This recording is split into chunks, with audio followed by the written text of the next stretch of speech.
Hey guys, welcome to Peaky Ads YouTube channel where we explore the latest trends and strategies in digital marketing.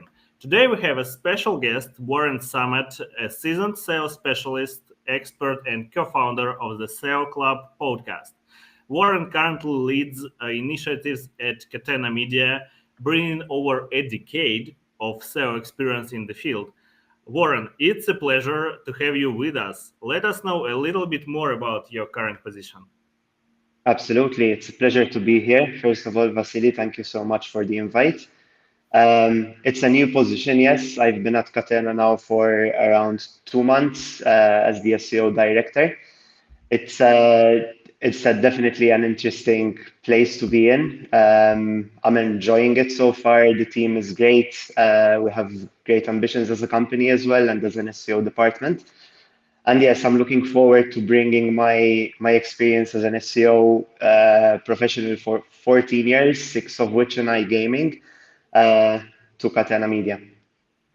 Nice. Enormous experience. Good luck with the new position. I hope everything gonna be fine there as well Thank as you so on much. other positions.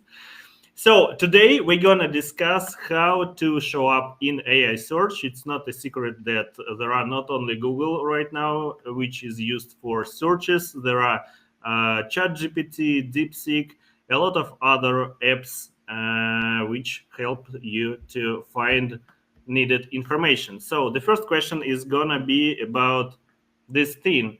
So, Warren, could you explain how AI is influencing search engine functionalities today? So it's actually a very interesting time right now for search and for AI particularly. We are just coming off the back of an announcement from Google. So yesterday they announced that they are actually testing a full-on AI search within Google search engine. So they have a product called Google Labs where they're basically testing out new features. We have traditionally seen so far AI overviews. So some searches, typically top of the funnel searches, more generic searches, have had AI overviews showing up as part of those search results. In recent months, I've also started to see it in bottom of the funnel types of queries, which are typically commercial intent, transactional intent. And now Google is testing the full AI experience on Google search. So people who have this enabled on their accounts and they can go to Google Labs, there is a tab now within Google search where you can completely switch over to AI.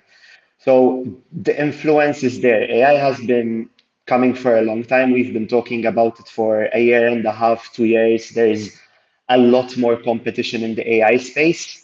Most popular is ChatGPT, but you mentioned DeepSeek. There is Grok from X. There's Google Gemini itself. And each of these models, while it's a bit difficult to gauge how many people are using them, what we see is that in most app stores around the world, AI tools are some of the most downloaded free applications, which to me indicates that there's high interest. The media is pushing it a lot as well, and they are becoming ever so popular. It's still not Google search level, right? But it's really, really closing that gap in a very fast way. Do you think it's somehow connected to voice search? This is the first part of the question. And the second part, if so, then what is the part of all search queries on behalf of voice search and AI search? I think it is related. So one of the key differences between AI search and traditional Google search, AI prioritizes more natural language processing. So it's the way that you formulate your questions. It's the way that the AI engines themselves also crawl our websites. It's important that when we are optimizing our sites, we are factoring in that natural language processing. We still don't have the amount of tools so far to check keyword research on AI, for example. There are some tools which are, they either have it in beta or they are starting to gather this data so that eventually SEOs around the world have access to how much search volume particular queries have. But it's somewhat different because on AI tools, people are asking more conversational type of questions. Even if it's not just questions and you're having a conversation with AI to think about the problem, to research about the problem. We have seen deep research from Google Gemini. We have seen Grok come out with a very similar type of functionality. And natural language processing, including voice, which is becoming much more conversational. There's different profiles to the type of voice communication that you have in these AI tools. I think will shift a bit also the type of work that us as SEOs need to do on our websites in order to cater for that. So natural language processing is one of those key elements that you need to look at when you're writing content. It's not enough that you only meet the user intent, but you also need to format your content in such a way that is easy for AI engines to parse through it and to also validate your content across other results for a particular query. So this is something that it's interesting. We've been talking about voice search in SEO also for a very long time. I think for the better part of 7, 8 years, it's always voice search is going to be the next big thing, and it never really materialized on Google search. It's easier to just type. Voice search was not so reliable. We had assistants on our smartphones that were helpful on task-oriented type of queries, but then the moment you start to dig deeper, you don't really get an answer. And AI is bridging that gap. So it's come a very long way from a year and a half ago, from when we first started to see the rise of it, in a very, very short period of time. Yes, that's what sometimes happens to Google products. Remember Google Plus, yeah, their social network, Yeah. which is closed. The same fate for voice search. I hope they're gonna be a better fate for AI search, because there is so much technology in it. So that's clear. There are different processes behind it. In part of queries, it's not just keywords, it's questions, it's intent, it's prompts also, if we talk about ChatGPT, for example. So let's talk about optimization strategies, because it's obvious right now that it's not enough to optimize your website just with keywords, headings, titles, and so on. You need to optimize it to be visible on AI search results, like within ChatGPT or DeepSeek or whatever. So as AI altering search dynamics, what optimization strategies should businesses implement to maintain or improve their visibility?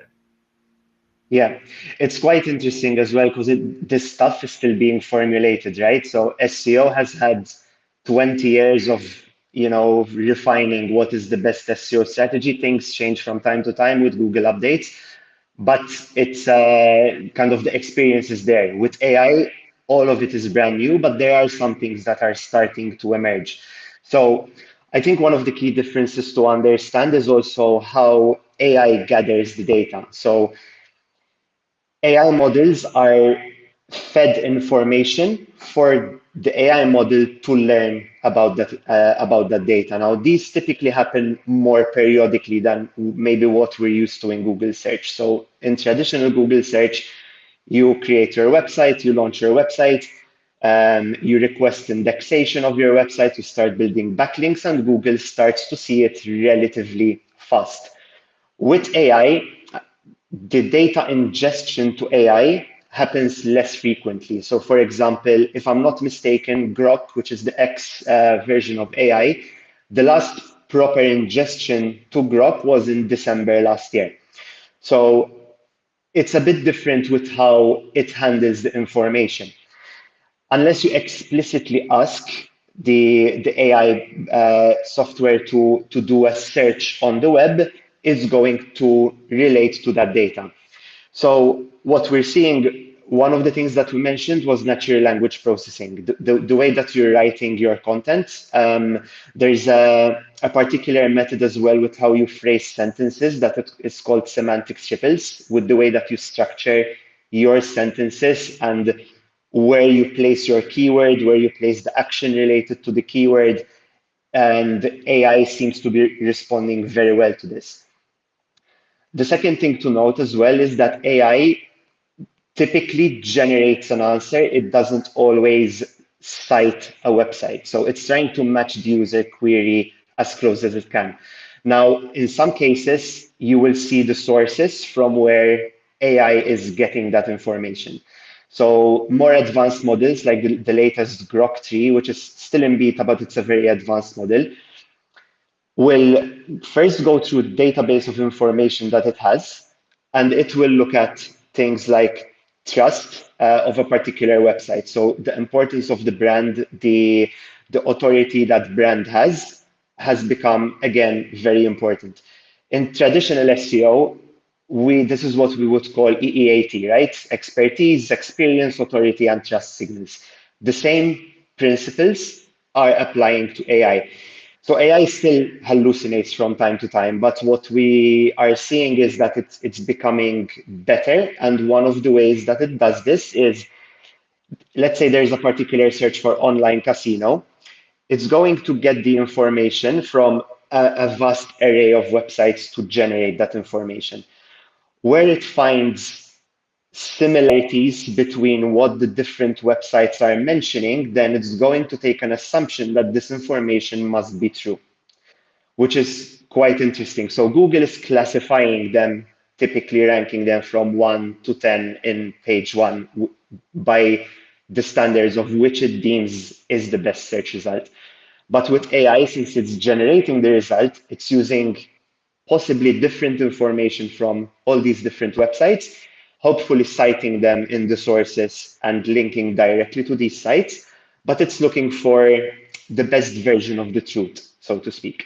So when creating content, when looking at keywords, one of the considerations has become how close is your answer typically to what everyone else is doing, which is a bit counterintuitive because we also want to have unique content and kind of our own spin on things, which is fine to have. But at the same time, you need a baseline level of information, which is similar to what others are presenting as well. So that's kind of how I'm seeing AI kind of fact check the information.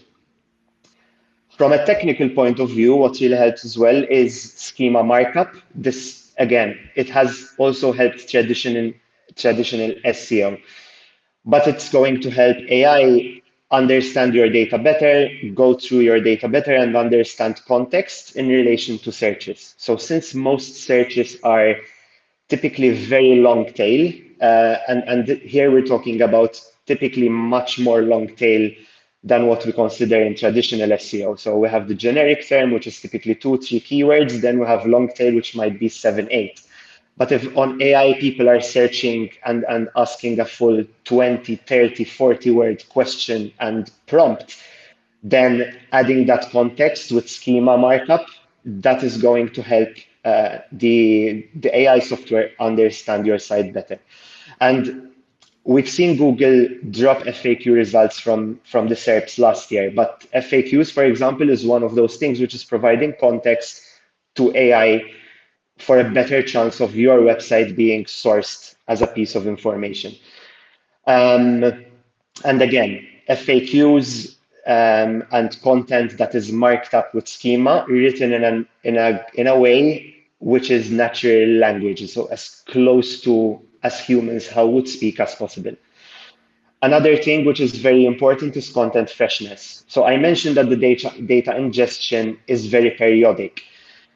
However, once it checks its database for the general information of the query, the more advanced AI models will also query websites and do search themselves on existing websites to see whether the data it has is still relevant or not.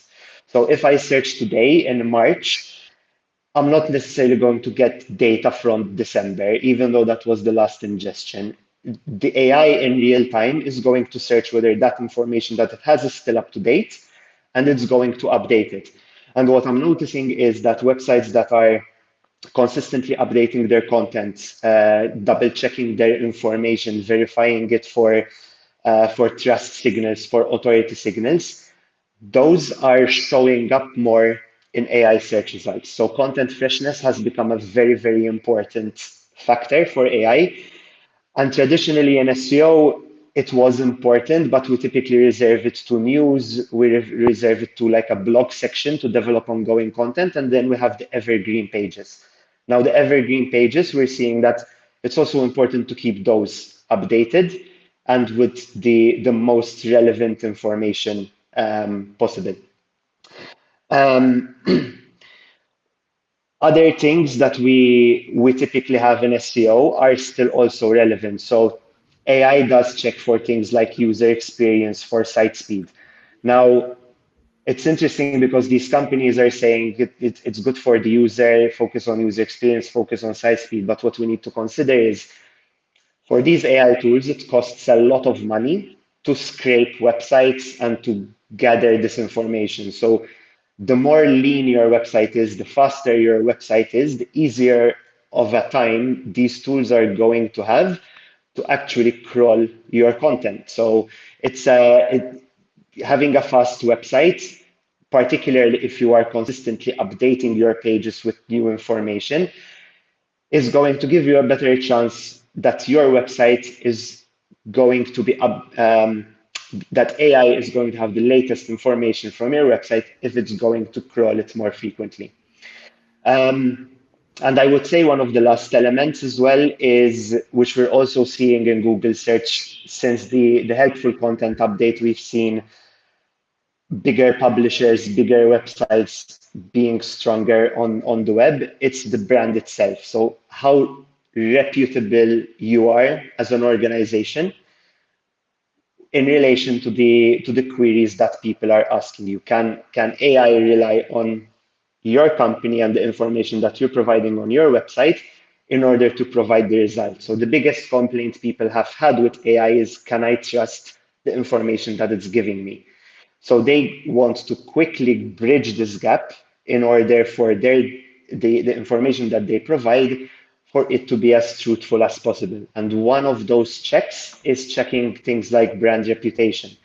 Again, for expertise, authority, trust signals. And the more you are kind of as a brand, if you just have a website without, for example, having a Wikipedia page, without having your X profile, without being present on Telegram and kind of this whole 360 landscape of marketing, the harder it's going to be for AI to verify whether you're a trustworthy source in a way or not.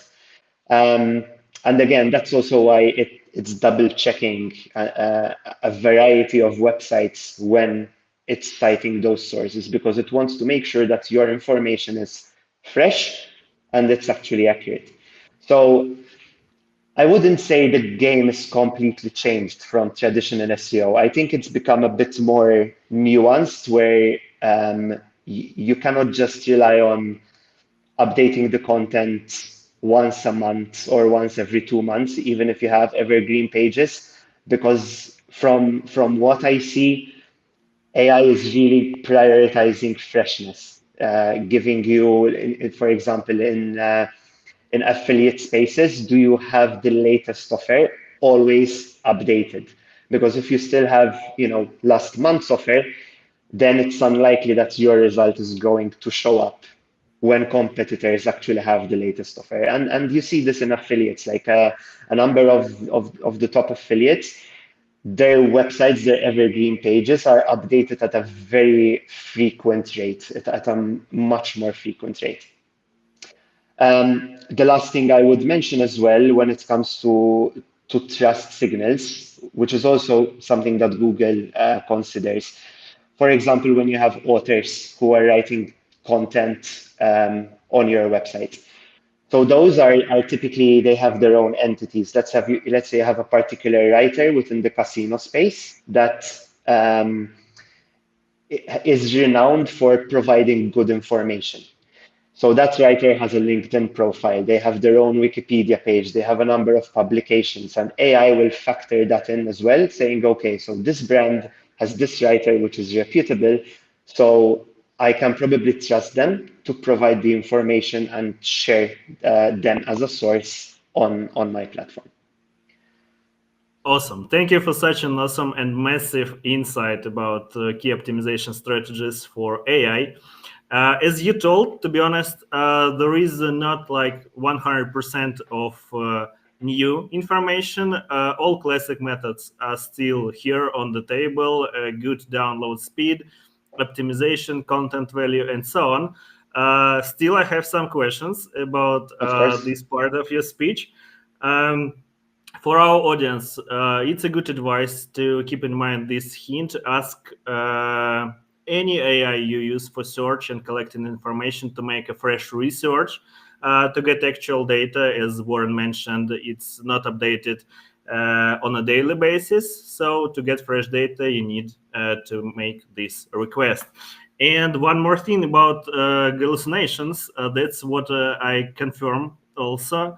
Totally, I met it so many times already. When I ask ChatGPT, for example, to make me a research, to provide me with the links to media on some topic, uh, I even got wrong links which not exists. And it was mentioned like, okay, there are 30 results. And I told, okay, if there are not 30 results, provide me with, if there are five, provide me with five. That's fine.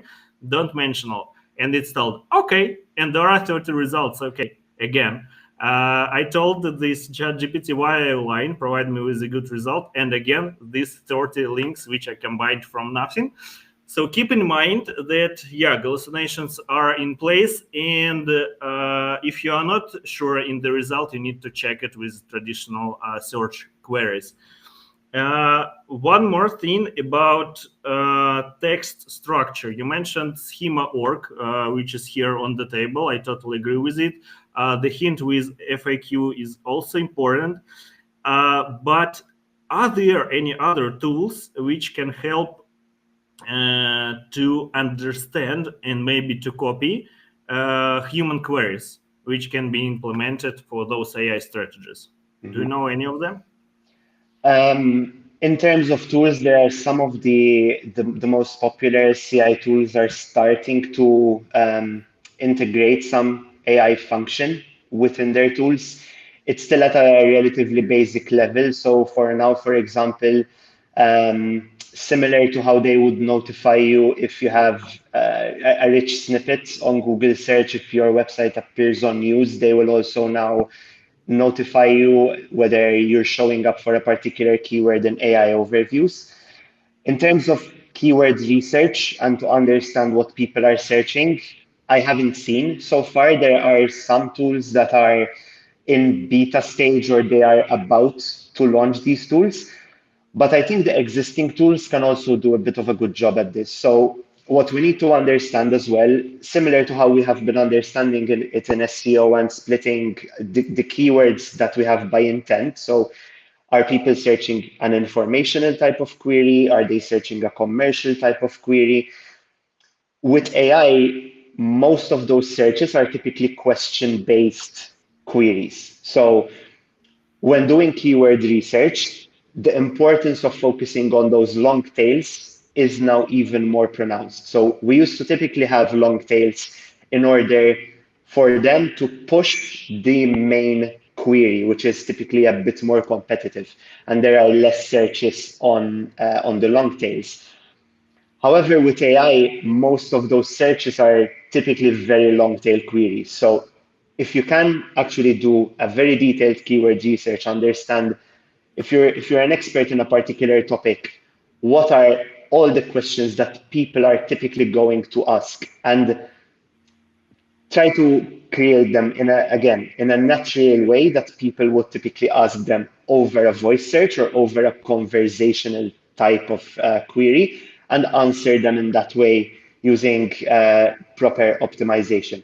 The more one thing I would add also to what I mentioned before, have pages that are dedicated to answering these types of questions. So when it comes to the content strategy, the more that you can cover these dedicated questions in a deep way and providing all the information necessary, where if someone asks, what is the best like springtime slot that I can play, which offers me a free bonus and 50 free spins. It's a relatively long tail, right? And you can't answer it, you can't have a page dedicated to each and every one of them. But if you try to combine and create kind of master questions where you can have a dedicated page and you're answering all the potential answers to that, then you have a better chance that when, again, that AI gets data ingestion and that when it does the search, if you're matching what people are asking for, which the current tools do provide, so Ahrefs provides it, SEMrush provides it, we can even see it on Google search itself. Um, that is the type of content that is also resonating really well. Thank you for sharing. I think we can also recommend the tool called AnswerThePublic, which collects questions on Reddit and across the internet. And there, if you're a newbie in SEO, there will be a big insight, I would say, for you to understand how people Google, what they search, what are their queries, and what are their questions. So it's going to be a good basement for you to begin with those Yeah. intent queries. Reddit, that So you mentioned Reddit. Reddit is an excellent example. So if there is a subreddit or threads that are related to what your product is, literally go through them, list all the discussions that people have typically discussed in the last 6 months, in the last 12 months, and prepare your brand's answer to that query on your website and request it for indexation. That's a good, it's a very good example, Vasily. exactly. And also, you mentioned a very interesting thing about the frequency of updates, content updates.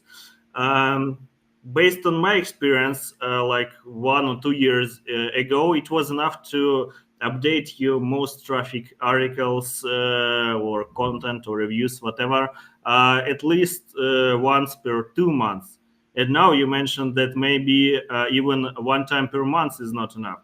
So the question here is how often should we update our biggest articles in ideal, I would say, world, and how often do you update it on your own projects? What is the I mean, strategy? it's always a bit tricky, right? Because also if the information hasn't changed, what are you going to update it about?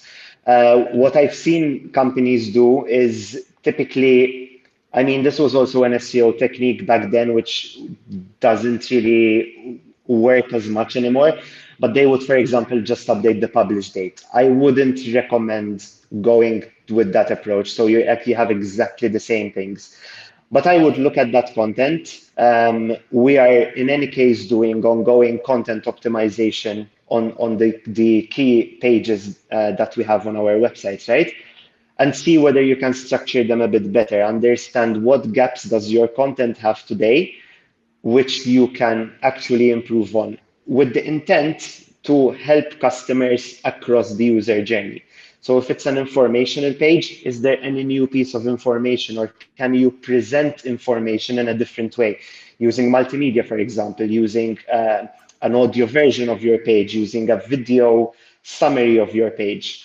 All of these factors will contribute. What some other companies do is they also fact check their content more periodically. So let's say you have an Evergreen page, they are fact checking their their page once a week, for example, and they would update their page that this information is still relevant as of the last date it was checked. So there is kind of different ways of doing it.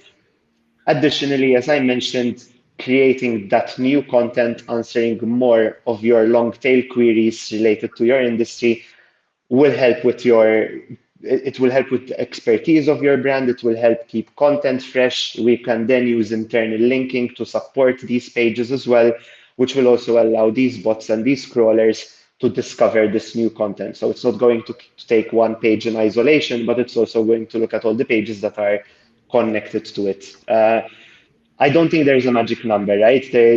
I can't tell you update it once a week or update it every 2 weeks because the results vary. And this AI search is still in its infancy. We're still in products are just starting to become better. It's in a very short amount of time, to be fair. So, like, if we speak a year from now, they will have advanced quite a lot. And I'm hoping that also from an industry point of view, from a tools point of view, we will also be moving as fast to inform ourselves in a bit of a better way. Because right now, again, there isn't the perfect formula for how you are doing things. There will be never a perfect formula for SEO. It's always about tests. Also, yeah, I totally agree. It's not enough to update just your data on the review. It's important to add something special, something expert information. Maybe it even can be some expert comments, some fresh information from the market.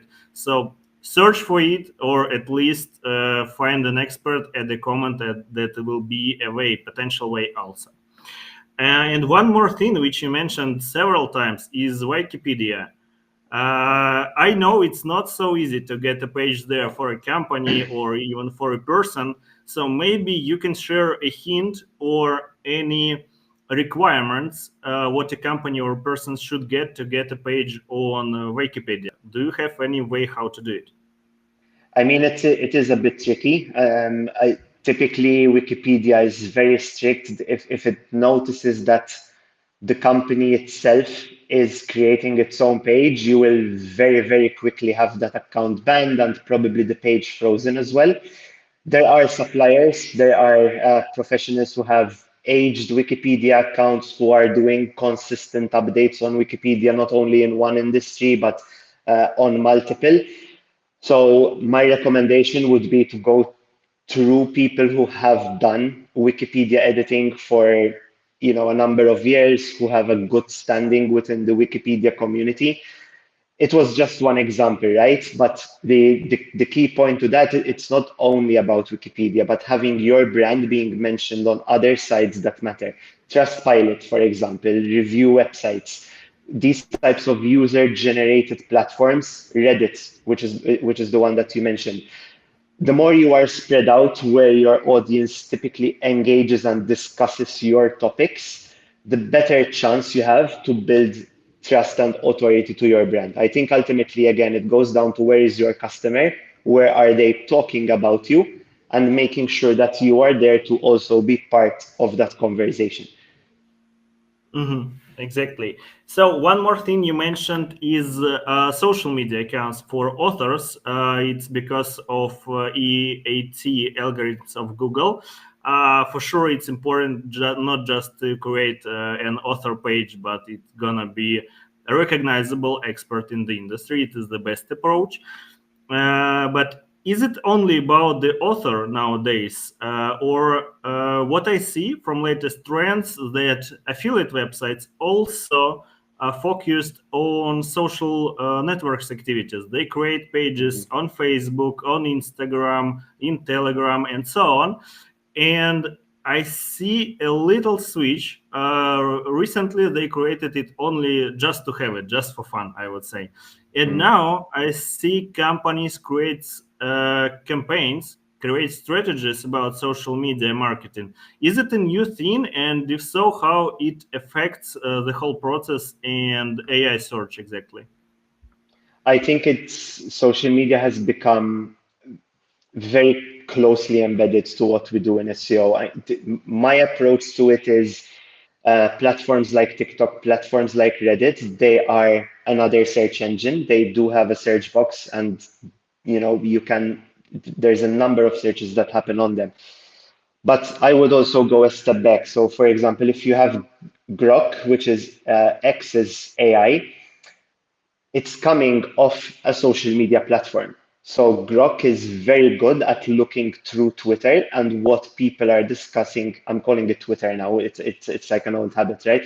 But Grok is very closely connected to Twitter. So if you want to appear on Grok, you need to make sure that you have a very strong presence on Twitter or X, that people are talking about your products there, ideally in a positive way.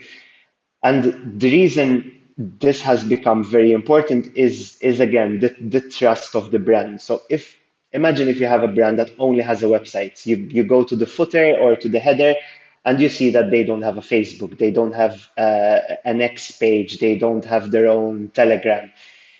You're even as a person, are you really going to trust it? And it's the same logic that applies to these engines, right? So the more spread out you are and actively engaged, if you are presenting result as an AI tool, you want to see that, this is not just a scam website or a website that is just after some really quick wins, but it's an actual brand that people love, enjoy, and ultimately trust with whatever they are searching for. Google has the partnership with Reddit. So Google is the only search engine that exclusively can crawl Reddit. They don't have their own social media, but I would consider Reddit to be, one of the largest social media on the planet. Definitely one of the biggest forums. So when you see that Google is making a commercial partnership with Reddit and so many search results from Reddit appear in a number of queries, can you really afford as a business to not be present in Reddit if you want to show up on Google? So it's kind of that methodology. TikTok again is its own beast, and let's definitely not forget about YouTube. This is the second largest search engine. We're seeing YouTube results being more prominently shown in Google Gemini over the last couple of weeks. And it's a place where people are searching for information. We see a change in also user behavior where more video content is being consumed, more shorter form video content as well. So I think it needs to be part of that integrated strategy, because if you're just trying to optimize for Google, you're completely ignoring YouTube, you're completely ignoring Reddit. I don't know in today's world how you can make that work, because even if we look at the trends since end of September, the big publishers are winning. One of the key advantages that big publishers have is a very, very strong social media presence. They are actively creating content. They are actively engaging with their customers. Some of them use it as a platform for customer support, for example. I think it has become very synonymous with doing SEO. The job has become harder because there's a lot more platforms to focus on.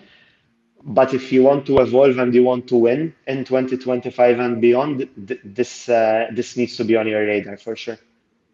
Exactly. Can you confirm that in part of social media marketing, it is also a switch? I will explain. Uh, about maybe 5 or 10 years ago, or even 15 years ago, once social media appeared, it was about engagement strategy. So you needed to create a content, visible, viral content, which engage the audience.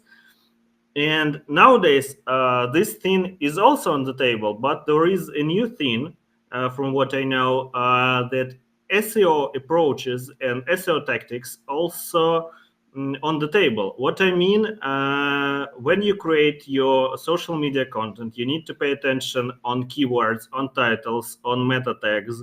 Also, you should even buy links to your posts or to your videos on YouTube, on Facebook, and so on. Can you confirm this fact, or it's not correct? I would say it works, particularly on social media that is web-based rather than on the apps themselves.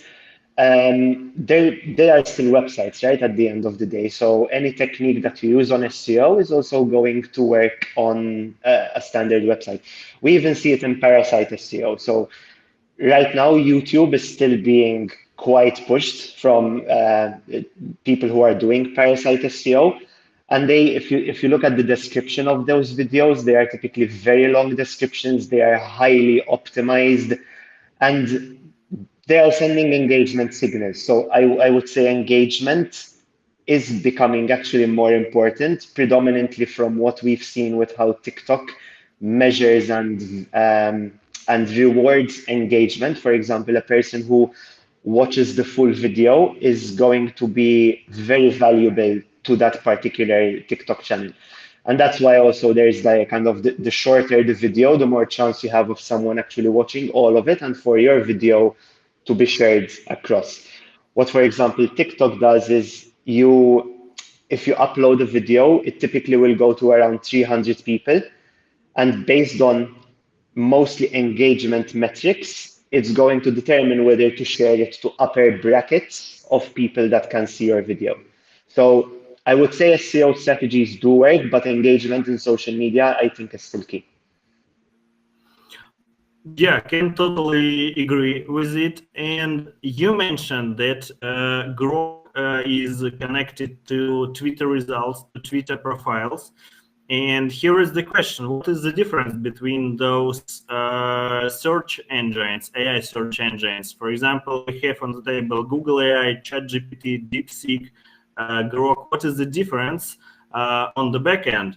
I wonder because there is slightly a difference between SEO techniques you use for Google or for Bing or for other classic search engines.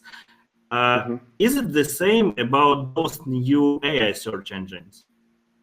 So the way that they ingest the information and the way they learn, there are typically some differences. So when you see AI comparison benchmarks, for example, some of them will be very good at like mathematical equation type of queries. Others are better at language based. So each of them have kind of a different training model, so to speak, and each have their own strengths and weaknesses. The reason I'm mentioning Grok quite a bit is because it's one of those AI engines that also has the least restriction with the type of answers that it gives you. So, for example, ChatGPT, particularly in recent months, uh, there's a lot of checks when it comes to the answer that it gives people, whereas Grok will have a different setup. DeepSeek will have a completely different setup. So obviously there are similarities. If you look at them at face value, they're all answering your question. But if you look at them side by side, you can see that each of them is answering the question in a particularly different way. So it's again, it's an ever evolving landscape. The moment one of these engines releases the new version, it's typically until the competitor outdoes it, it's going to be the strongest and the most accurate and the fastest and the one that can reason in the best way. The data that it consumes is very important, however, because that kind of forms the basis of its intelligence, so to speak. Could you make a bet which AI will be the biggest or the biggest, yeah, with the most traffic? Because as you mentioned, they work slightly in different way. So our viewers will try to optimize their websites based on Grok if they are on Twitter, based Yeah. on ChatGPT or Google Gemini. What is your bet? What to choose, what to optimize for what search engine? It's definitely an interesting question. So to anyone optimizing, I would say it's most important to know where your audience is. So if you have an X-based audience, then Grok is the natural kind of default to opt for. When when kind of I thought, because I've thought about this already, like which is the one to optimize most for. I would default to Gemini, so Google's own product, mostly because Google also has a very strong foothold in the smartphone world. So once it properly integrates Gemini with the phone ecosystem and it becomes a very seamless way of accessing AI rather than having to download the application and then opening the application separately, if it's baked into the system of what you do. And we know also a lot of people are using Google products like Gmail, like Google Docs. AI is already embedded in there. The more it's kind of going to take center stage, the stronger it's going to be. And with the dominance that I believe that Google has, they're in a very strong position. They also have a very strong AI model right now. Their deep search model is particularly fascinating.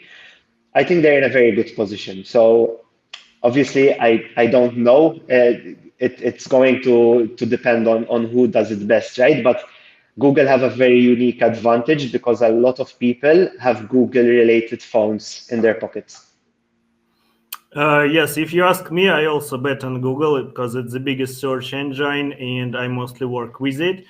And for our audience, the best advice is to realize where is your audience, where is in part of countries, in part of platforms. Check what is the most popular platform or search engine there and use it.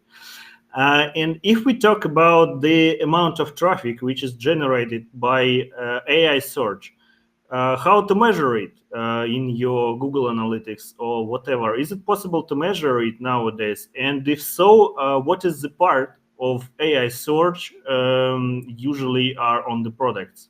How to measure it? So obviously, measurement is it's going to depend if it's web-based or if it's application-based. I would say right now it's not the easiest thing. Like to, I mean, you can kind of see how much is coming from AI search, but how accurate it is, I am still not sure because also a number of the ways that AI is displaying these answers and citing your site is as a source. Most people don't actually click on those sources. They're just going to consume the information and then they're going to carry on with their day. So you might have actually shown up much more than the traffic that you're getting. And I think that's kind of one of the challenges with, any website owner where particularly even Google now are testing a full AI model. Are people actually going to keep clicking through to the websites, or are they just going to be satisfied with the AI answer and use that kind of go through the answer? So if the AI is mentioning your site and linking to your site and the user is clicking, you can see it as a referring website. But how much do I trust that type of information?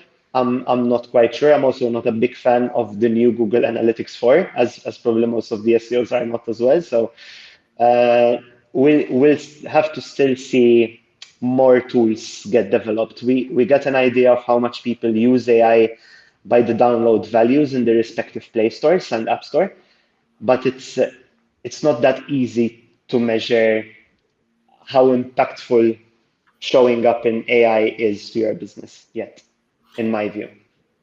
Uh, Yeah, I can confirm it's kind of hard to measure it unless you create some custom GPTs. By the way, check the podcast with Sergey Sponomaros on our YouTube channel about custom GPTs. And what I mentioned, there you can insert your links with UTMs or affiliate links and track it with any tracking system. Unless you do it, it's difficult to measure the amount such AI engine brings to you. So the question is, for example, for me as a business owner, how much time or how much effort should I invest in Mm. optimizing for AI search in comparison to classic search? Should it be like half of my strategy or 10% or 1%, or maybe it's going to be 80%? What is your idea about it? I would say they're still somewhat integrated. It's not that you need to do completely different things to optimize for traditional search and for AI, at least just yet, right? The things that I mentioned, natural language processing, schema, site speed, making sure you have a good user experience. These are things that most businesses are doing in any case. The hardest part is not this stuff. The hardest part is building the brand, which is the biggest challenge for most organizations and most websites because you need more resources to make sure that you have a brand identity, make sure that you have the strong social media presence for your brand. And I mean, it is also the stuff that you need to be doing regardless of whether you want to optimize for AI search or not. I think most of the people that are showing up on AI search right now are not doing, completely different stuff to what they were doing before. It's just that it's become part of that landscape that they look out for. and maybe optimizing the processes in such a way that it also caters for AI. So prioritizing a bit, not letting schema just be on your site, not validate it, not checking whether there's new ways that you can uh, mark up your website and so on. So these things are, I would say, keep doing what you're doing, but there's like smaller details that now you also need to have on your radar. Yeah, that's a good idea because in general, it's still the same tools on the table, and if you create valuable content for your audience, it's gonna be cool anyway. So, if we talk about these rapidly evolving AI search engines, what could you recommend to monitor to check for latest updates, for latest information about those engines, maybe some resources, some guys across the internet, where to get this information, and how fast you should implement something new into your strategies after those updates happened? Mm. The advantage, I think, that the general media, not only in the gaming industry, right, but wide media right now, AI is being mentioned so much. So that's a very easy way to stay updated. But then I would rely on the companies themselves whenever they have a new model that comes out or a new feature that they add to those models. They are updating their blogs. Then there are websites. So if we consider Google, websites like Search Engine Journal and so on, they consistently keep everyone posted with this. For X related stuff, it will be on their own channels. So I would say monitor those. I personally also check the App Store quite often to see whether there's a new AI tool. I tend to try out quite a few of them as well to benchmark them to see what sort of results they have. But I would say that's the best way right now, particularly on smartphones. Most of these are their own applications, so they're also going to kind of get automatically updated. And then when you're using them, if they have a new feature, they're typically informing you of that. Thank you for this advice. And still, how often should the business update its content Hmm. on behalf of new AI technologies in part of AI Mhm. search engines? Yeah. Um, I would say again, kind of what I mentioned, freshness is a very important consideration right now. I don't think if a new AI tool comes along, you need to hurry to optimize for it. So, for example, DeepSeek, we saw a lot of buzz 2, 3 weeks ago, something like that, and now it's not mentioned as much. So there's always that initial buzz with a new application, but then general human behavior, we kind of default to what we're typically familiar with. So monitor that, monitor their popularity. The App Store charts are very good indicators of how popular one AI is compared to another. We still see ChatGPT in the top charts. We still see Grok in the top charts. So monitor that. In terms of updating your content, that freshness aspect has become very important. Don't have an evergreen page that has not been updated or refreshed in the last 3 months. It will eventually get left behind. Thank you. You mentioned Grok so many times. Do you personally use it? Do you recommend to use it? I've been using it quite a bit because it's right now I believe it's the strongest model that there is. It also has a deep search similar functionality to Gemini.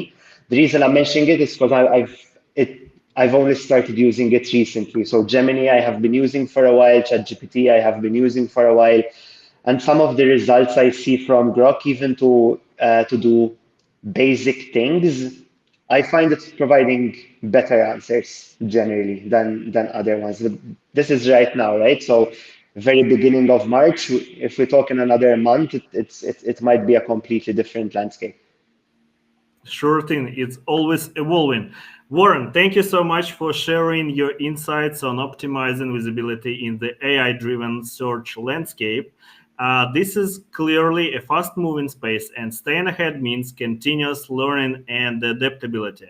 Warren, do you have any final take for our podcast? I would say, it's a very challenging time in SEO. Many things are changing. Probably this year we will see quite a radical shift. The lab test for AI yesterday shows that Google wants to push AI even more. It's challenging, but keep testing, keep optimizing, keep trying different techniques. Don't stick to what has been working for necessarily the last, 10 years. The foundations and the basics are there, but we're also in a time where we need to innovate in order to kind of keep up with what we have. Thank you. Thank you for sharing. If you found this podcast valuable, subscribe to Peaky Ads YouTube channel, give us a like, share it with your friend and community for more cutting-edge insights into SEO, AI, and digital marketing. Drop your questions in the comment. What is your biggest challenge in getting AI-driven traffic? Let's discuss it all together. Thanks for tuning in. Remember, AI driven search isn't the future, it is the present already. Stay curious, adaptable, and data driven. See you in the next episode of Peaky Ads podcast. Until next time, keep optimizing, keep ranking, and keep winning. Bye bye.